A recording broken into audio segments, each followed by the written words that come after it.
死啊！幾多歲？有幾班入去，啱食啊！彈出彈入和打我一巴。好啊！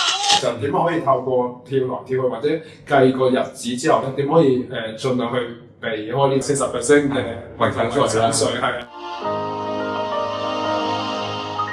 Hello， 大家好，歡迎到列夫立志。咁我身邊嘅咧就之前上一集已經出現過㗎啦，就係國際財稅專家阿 Jean。今集嘅嘉賓就係國際財稅專家 Jean 李明正，佢係移英財稅7步走嘅聯合作家，亦都擁有多個財務同埋稅務嘅專業資格。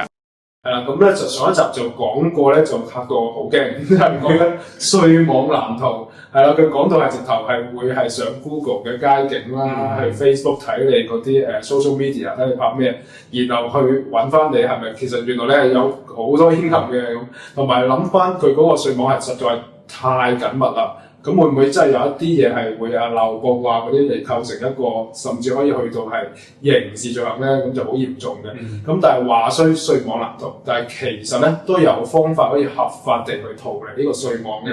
咁今集咧阿 Jean 咧就會同大家講講，佢點可以合法地去逃離呢個稅網咧？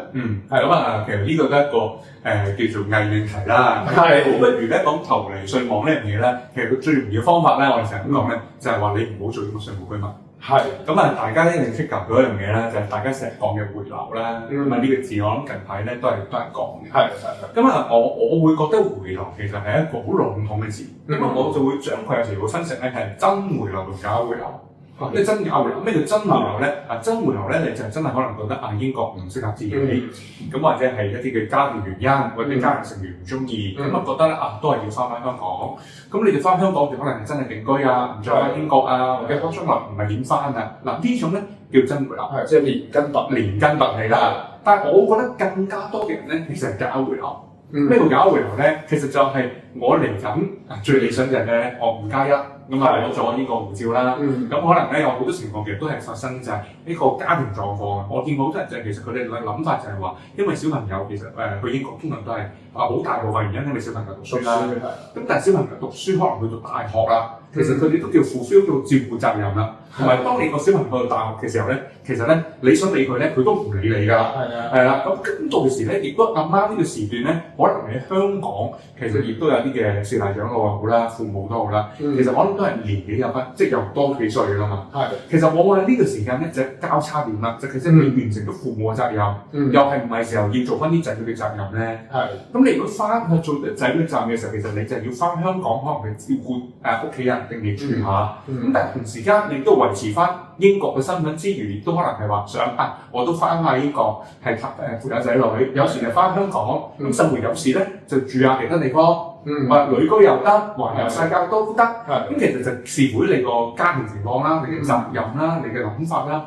我會define呢啲咧叫假回流。咁其實假回流係一個情況咧，你可以做啲咩咧？就係既保持身份，同時之間咧，你有機會規劃得好咧，你就係減少成為英國稅務居民嘅機會。咁即係簡單嚟講，我唔係英國稅務居民啦，我就唔使全球徵稅啦。咁唔使全球徵稅，即係你海外資產嘅收入其實就唔關英國事。咁你擺得錢喺海外越多，其實你留俾自己用啦、退休啊、將來屋企人小朋友啊，其實你就俾佢哋越多，因為你簡單嚟講，你唔俾佢哋咧就俾政府，或者俾政府咧就俾唔到佢哋啦。咁你唔交咁多稅，其實你就係變相係對自己回報高咗啦。咁點樣去做？其實就係一個我哋話一個係即係其實喺假回流呢個情況之下啦，我估上呢個字啦，就係話開得好，唔做稅務居民身份，你保留一個喺英國住嘅權利。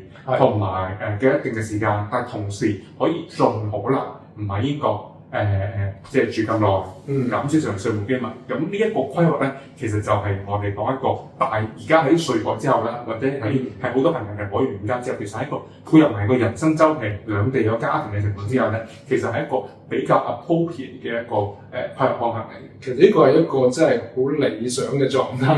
係啦，你有英國嘅身份啦、居留權啦，亦都可以攞到佢嘅 benefit 啦。冇錯，係醫療方面啦，因為英國醫療都算係唔錯嘅，我覺得。當然你睇嗰啲傷風感冒嗰啲就真係嗰啲自己睇翻出嚟啦。但係真係得所有啲咩大小嘅事咧，其實佢一開你 file 咧，其實佢都跟得好足嘅。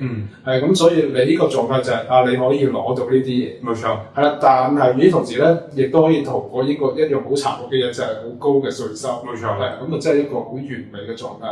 即係我會講，當然啦，譬如話我頭先講嘅嘢啦，我覺得有啲家庭未必適合嘅，即係譬如話我而家啲家庭係真係份公司或者工作都喺英國嗰度做，咁你一個即係已經建立咗個 career base 喺度，咁你就係可以咁 mobile 啦。咁但係有好多朋友可能係幫香港公司打工，係仲可以 work from home 嘅，又或者有啲人自己做生意，甚至乎準退休人士。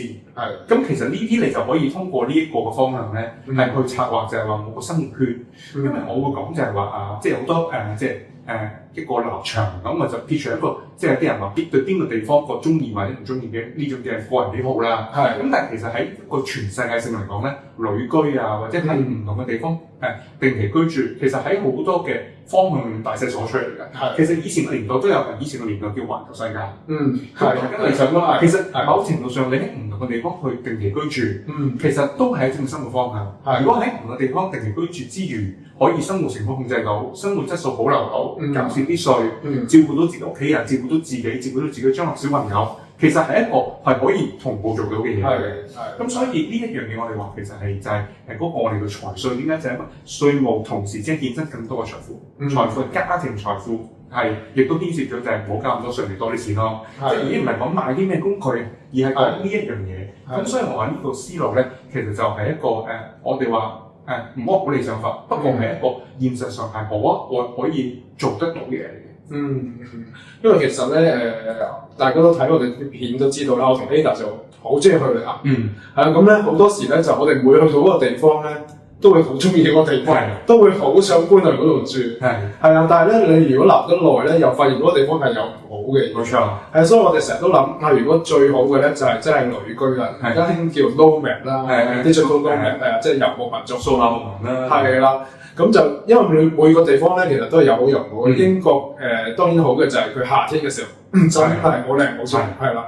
咁但係冬天嘅時候咧就另外一回事啦，就恐怖啦。咁即係如果你可以冬天可以去第二個地方咁咧去居住，或者係去啲暖啲嘅地方，或者翻香港咁其實咧就可以逃離嗰啲最討厭嘅嘢。咁你就可以攞晒每個地方最好嘅時間、最好嘅嘢。咁我其實好好。咁原來咧呢個諗法咧，仲可以配合埋稅務嘅安排，咁真係非常完美，係啊，咁所以咧就又係真係識到乜嘢，再真係問佢點樣搞嗰啲。係啊，咁當然啦，即係稅務居民身份測試英國嚟講咧，其實佢算簡單嘅，因為好多國家咧，即係譬如話係澳洲啦、加拿大啦，其實佢哋好睇人哋叫意圖。咁即係意圖咧就係個呢個綜合性你個規劃去睇嘅，但係稅務咧，你英國裏面咧，經常佢冇意圖呢樣嘢嘅，因為意圖其實好客觀嚟嘅，好主觀咁樣。其實稅嗰好主觀而已。英國相對係一個我哋叫喺稅務居民嘅定義咧，佢好清晰嘅。佢冇呢個意圖，佢係同你嘅一啲嘅條件啦，譬如話你居住咗一日啦，有冇地方住所啦，屋企人有冇係稅務居民啦，有冇喺英國讀緊書，你海外有冇居所，即係長期居所，喺邊度有長期固定工作等等唔同嘅因素，再配合你之前居住嘅天數同將來居住嘅天數，即係個去推測出，再推動出啊，即係嗰個你嚟緊住嘅呢日，其實你可以係稅務居民或者唔係稅務居民。咁當然呢樣嘢好多人就覺得好難啦，因為始終都係一個專業嘅嘢啦。咁你有啲朋友就其實上網咩 HMRC 你有 calculator， 你可以問佢咧就去 input 啲 data 入去啦，就攞到你係咪？咁但係我成日覺得呢個咧你唔係最準啦，因為點解咧？其實佢個機器唔係唔準，係你答問題唔準。因為有時咧，你以為自己答啱咗問題，但可能你俾咗錯誤答案，跟住俾咗錯誤嘅佢，甚至乎就原來有個小朋友經過讀書，究竟佢係咪會成為咗你一條 tie， 即係我哋一個 sufficient tie test 裏面嘅一個 tie 係增加咧？原來個小朋友幾多歲啦？個小朋友喺嗰邊係咪全職讀書啦？個小朋友喺中間咧係有冇喺 term break 成 break 嘅時候翻返香港或者離開英國啦？你嗰年見到幾多次啦？喺英國定海外見佢啦？全部嘢都係令嗰條梯有或者冇，咁其實多條梯咧你住少啲，冇嗰條梯咧你住多啲嘅喎。咁淨係講呢一樣嘢咧，其實已經係複雜。但佢全部有一啲嘅，即係有資料邏輯。只不過大家可能覺得哇，其實我未必識喎，你就自己估咗冇呢條梯，咁你自然可以住多啲啦。但你有呢條梯嘅喎，咁所以其實嗰個位咧，即係甚至乎小朋友個見面嘅定義係啲乜嘢咧？咁呢啲全部嘢咧，你好多人會忽略咗，以為好簡單，就係話有冇家庭成員，以為小朋友18歲以下讀緊書，咪冇家庭成員咯，係稅務居民咯，但係原來會員咪有嘅喎。咁呢一啲位你做錯咗咧，其實都會出現咗個錯嘅答案出嚟。即係你雖然話衰英國嘅比較清晰啲啦，但係其實頭先你咁講都係好 detail 好複雜。佢 detail，但佢唔係唔清晰。係理智，係我唔熟嘅時候我唔清晰。係啦，所以個唔清晰唔係佢唔清晰，係你唔清晰。係啦，所以呢樣嘢係難嘅。咁所以就係話要呢樣嘢其實要去學啦，或者有人幫你啦。咁其實都係會有啲嘅方法去做嘅。到呢度，如果大家有多個海外收入來源而唔知點喺英國報稅嘅話呢，阿川就會喺嚟緊嘅4月26號同27號舉行一個1連2天嘅 Zoom 直播課程啊。而課程嘅題目呢，就係移英理財慳稅實戰課程。大家可以喺 description box 嗰度 click 嗰條 link 咧，就可以了解更多有關呢個課程嘅內容啦。由於今集嘅篇幅比較長啦，所以我哋就分咗上下2集嘅。咁如果大家想知道點樣可以透過彈出彈入嚟配合翻你嘅人生週期，從而可以合法地交少啲稅呢，就記住繼續收睇下一集啦。咁今集就講到呢度啦。咁如果大家中意我哋嘅片呢，就記住 like、subscribe 同埋 share 俾多啲嘅朋友睇啦。下集見，拜拜。